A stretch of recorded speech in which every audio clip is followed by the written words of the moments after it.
নমস্কার বন্ধুরা, নীলগোপাল একাডেমির পক্ষ থেকে আপনাদের স্বাগত জানাই। আরও একটি গুরুত্বপূর্ণ আপডেট নিয়ে আমি আপনাদের সামনে হাজির হয়েছি। বন্ধুরা, এই মুহূর্তে যে ফর্মটা আপনারা দেখতে পাচ্ছেন, এটা হলো অন্নপূর্ণা ভাণ্ডার প্রকল্পের আবেদনের ফর্ম।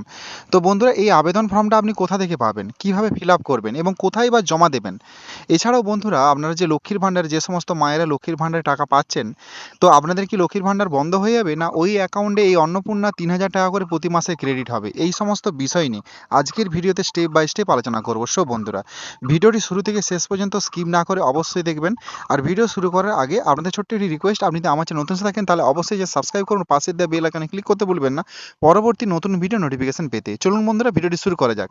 বন্ধুরা, এই মুহূর্তে দেখুন ফর্মটার উপরে লেখা রয়েছে মোদির অন্নপূর্ণা ভাণ্ডার প্রকল্প আবেদন ফর্ম।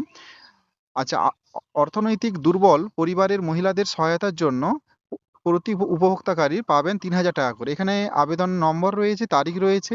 তো বলা হয়েছে যে ফর্মটি বড় হরফে পূরণ করতে এবং সমস্ত তথ্য সঠিক তথ্য দিয়ে এখানে কিন্তু ফিল আপ করতে বলা হয়েছে এবং প্রয়োজনীয় নথি এই ফর্মের সাথে অ্যাটাচড করতে বলা হয়েছে। প্রথমে এখানে বন্ধুরা আপনারা একটু দেখে নিন। এখানে দেওয়া আছে আবেদনকারীর নাম এবং জন্ম তারিখ দেওয়া রয়েছে, স্বামী বা পিতার নাম রয়েছে এবং বয়স। এছাড়াও এখানে মহিলা না পুরুষ না অন্যান্য, অবশ্যই অবভিয়াসলি মহিলা হতে হবে এবং বৈবাহিক সম্পর্ক, বিবাহিত অবিবাহিত বিধবা অন্যান্য এই সমস্ত রয়েছে। এর সাথে বন্ধুরা এখানে দেখুন পূর্ণ ঠিকানা, এখানে অবশ্যই আপনার পুরো ফুল ঠিকানা কিন্তু এখানে লিখতে হবে, তবে অবভিয়াসলি ইংলিশেই লিখতে হবে।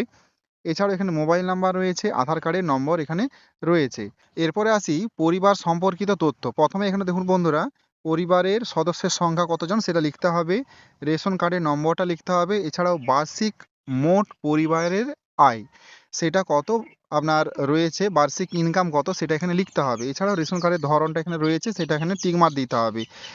এছাড়াও আপনার নিজস্ব বাড়ি না ভাড়া বাড়ি না কোথায় বসবাস করেন সেটা আপনাকে লিখতে হবে। আরও একবার এখানে মাসিক আয় কত আপনার সেটা লিখতে হবে। এখানে বার্ষিক আয়, এখানে মাসিক আয়, সেটা লিখতে হবে। এরপরে বন্ধুরা চলে যাব যে ব্যাংকের ডিটেলস। এখানে দেখতেই পাচ্ছেন প্রথমে রয়েছে এখানে যে প্রথমে আপনার এখানে রয়েছে যে ব্যাংকের নাম রয়েছে, অ্যাকাউন্ট নম্বর রয়েছে, আইএফসি কোড, এছাড়াও অ্যাকাউন্টের ধরন, যে কি ধরনের অ্যাকাউন্ট, সেভিং না কারেন্ট, সব কিছু লিখতে হবে। এরপরে আসি বন্ধুরা যে প্রয়োজনীয় কি কি ডকুমেন্ট এই ফর্মের সঙ্গে জমা দিবেন।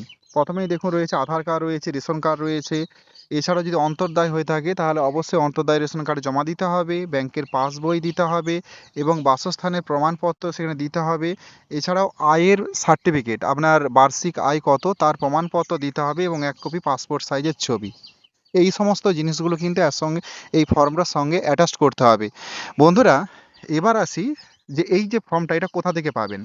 বন্ধুরা, এটা আপনার নিকটবর্তী যে কোনো পার্টি অফিস থেকে এই ফর্মটা পেয়ে যাবেন। তবে বন্ধুরা একটা কথা বলতে পারি যে আপনারা এই ফর্মটা অবশ্যই ফিল আপ করবেন, কিন্তু কোথাও জমা দেবেন না, কারণ এই মুহূর্তে জমা দেওয়ার জন্য সেরকম কোনো অনুমোদন নেই। আপনি এটা অনলাইনেও পেয়ে যাবেন। এই ফর্মটা এই মুহূর্তে ফিল আপ করে কোথাও জমা দেবেন না। কেন জমা দেবেন না? কারণ এই ফর্মটা আমার মনে হচ্ছে জেনুইন নয়। কেন বলুন তো? কারণ ওপরে লেখা রয়েছে দেখুন মোদির অন্নপূর্ণা ভাণ্ডার প্রকল্প। তো বন্ধুরা, আমাদের মোদির শব্দটা এখানে না লেখা থাকাই উচিত, কারণ বর্তমানে আমাদের মুখ্যমন্ত্রী হচ্ছে শুভেন্দু অধিকারী মহাশয়। তো এখানে অবশ্যই ওনার নাম লেখা থাকবে। যাই হোক, যদি আপনার ফর্মটা পেয়ে থাকেন, ফর্মটা ফিল আপ করবেন ঠিকই, সমস্ত ডকুমেন্ট দিয়ে অ্যাটাচ করে রাখবেন, কিন্তু কোথাও জমা দেবেন না, কারণ এই মুহূর্তে জমা দেওয়ার সেরকমভাবে কোনো রকম নির্দেশিকা আসেনি। আপনি পঞ্চায়েত অফিসেও খোঁজ নিতে পারেন, বিডিও এসডি অফিসেও খোঁজ নিতে পারেন। তবে যেটুকু ওপর মহলে খবর রয়েছে যে লক্ষ্মীর ভাণ্ডার তো মায়েরা পাচ্ছেই, সেই লক্ষ্মীর ভাণ্ডার অ্যাকাউন্টেই সরাসরি হয়তো ৩,০০০ টাকা করে ক্রেডিট হয়ে যাবে, কারণ অলরেডি ওই লক্ষ্মীর ভাণ্ডারের পোর্টাল কিন্তু চালু করাই আছে। তো যেহেতু সরকার পরিবর্তিত হয়েছে কিন্তু পোর্টাল তো একই রয়েছে। তো যেহেতু পোর্টাল একই রয়েছে, হয়তো সেই পোর্টালেই কিন্তু মাসে মাসে ৩,০০০ টাকা পাঠিয়ে দেওয়া হবে। আর যদি কিছু পরিবর্তিত হয় সেক্ষেত্রে কিন্তু পঞ্চায়েত থেকে বা আপনার নিকটবর্তী পার্টি অফিস থেকে খবর পাঠানো হবে আপনার বাড়িতে এই ফর্মটা জমা নেওয়ার জন্য। আপনি অবশ্যই ফর্মটা ডাউনলোড করে প্রিন্ট আউট করে ফিল আপ করে সমস্ত ডকুমেন্ট অ্যাটাচ করে রাখতেই পারেন, কিন্তু এই মুহূর্তে বন্ধুরা কোথাও কিন্তু জমা দেবেন না। কারণ হয়তো আপনি জমা দিলেন, আপনার ডকুমেন্ট হয়তো চুরি হয়ে গেল, হয়তো সেই ডকুমেন্ট অন্য কাজে ব্যবহৃত হলো, তখন কিন্তু আপনি ফেঁসে যাওয়ার চান্স থাকে। তো যেহেতু এখনও পর্যন্ত সেরকম নির্দেশিকা নেই, তাই আপনাদের রিকোয়েস্ট করবো আপনার ফর্মটা ফিল আপ করে কোথাও জমা দেবেন না, ফর্মটা ফিল আপ করে কাছেই রাখুন।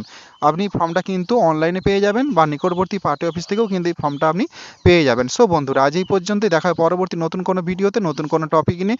ততক্ষণ আপনারা প্রত্যেকে ভালো থাকুন, সুস্থ থাকুন। Best of luck.